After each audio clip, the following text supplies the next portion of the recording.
शुरू अल्लाह के नाम से जो बड़ा मेहरबान नहायत रहम करने वाला है।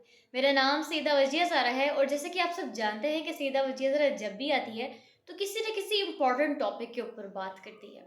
तो आज हम बात करने वाले हैं एक ऐसे शख्स के बारे में कि जिसने 5000 पब्लिक स्पीकर्स का जायज़ा लिया ताकि वो सिर्फ ये बात समझ सके कि एक अच्छा स्पीकर कैसे बन सकता है, या एक बेहतरीन स्पीकर बेहतरीन कैसे बन सकता है, और एक बहुत ही ज़्यादा एक्स्ट्रा ऑर्डिनरी और आउटस्टैंडिंग स्पीकर जो होता है वो कैसे होता है और वो कैसे बनता है।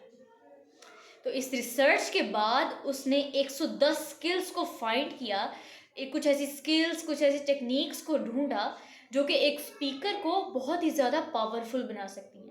तो जैसा कि आप सबको पता लग ही चुका है कि आज हम बात करेंगे उन 110 स्किल्स और टिप्स और टेक्निक्स के बारे में जो कि एक पब्लिक स्पीकर को पता होनी चाहिए, जिसकी बिना पर वो उनको लर्न करे और पावरफुल बन सके। ये कहानी है डेव जेपी की। देव का कहना है कि आप जितनी ज़्यादा स्किल सीखेंगे आप उतने ही ज़्यादा प्रोफेशनल और स्ट्रॉन्ग बनते जाएंगे।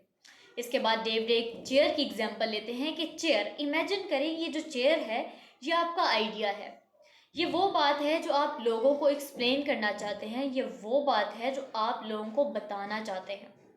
ठीक है, अब इधर बात आती है कि दो टाइप के स्पीकर्स होते हैं। एक होते हैं कि नॉर्मल कम्युनिकेटर, मतलब सामने खड़े हुए और बात कह दी, no body posture, no planning, no feelings, मतलब आपके सामने खड़े हुए सिंपल बात कर दी, कभी समझ आ गया ऑडियंस को तो कभी नहीं आया। एक होते हैं स्किल्ड कम्युनिकेटर, यानी कि उनको सब पता होता है कि हमने अब क्या बोलना है, क्या बात करनी है, उनके पोस्चर, उनका बॉडी लैंग्वेज, उनका जो है कंट्रोल अपने ऊपर होता है, अपनी पूरी बॉडी पे, अपने वर्ड्स पे, अपनी कम्युनिकेशन पे, उनको सब पता होता है। उनके पास प्लानिंग होती है और विद इमोशंस वो बात करते हैं। तो इसी वजह से स्किल्ड कम्युनिकेटर्स की बात ज़्यादा गौर से और अच्छे से सुनी जाती है।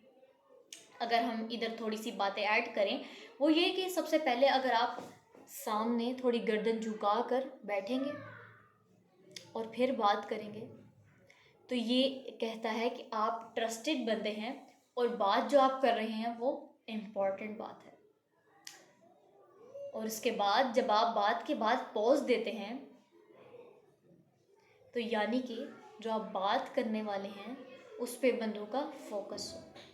और इसके बाद अगर आपकी आवाज़ धीमी हो जाती है एक बात के ऊपर, यानी कि आप बात समझा रहे हैं लोगों को तो आपकी आवाज़ धीमी है, यानी कि आप इम्पोर्टेंट बात कर रहे हैं, तो लोगों का इंटरेस्ट बढ़ता है। लोग जो है इंटरेस्ट के साथ आपकी बात सुनते हैं कि आप बात क्या कर रहे हैं।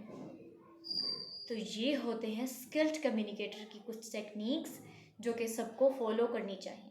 नेक्स्ट, जब आप बात करते हुए जल्दी जल्दी बोलते हैं तो लोग आपकी बात को कम सुनते हैं क्योंकि उनको समझ ही नहीं आ रही होती। लेकिन जब आप पॉज ले लेकर और ठहर ठहर कर पोलाइट तरीके से बात समझाते हैं तब लोग जो है आपकी बात को ज़्यादा गौर से सुनते हैं। और एक लीडरशिप में अगर आप जाते हैं तो एक अच्छा लीडर वही होता है जिसकी बात को सब सुने और वो समझ भी सके।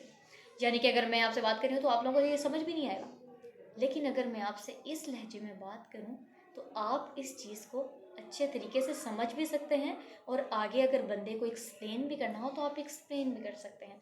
तो यही एक अच्छे पब्लिक स्पीकर और एक अच्छे लीडर की निशानी है कि वो अपनी बात को बहुत अच्छे तरीके से सामने वाले पर्सन के माइंड में उतार सके, अपने अल्फाज और उनका इंटरेस्ट जो है सबसे पहले कैच करें, उनकी अटेंशन कैच करें।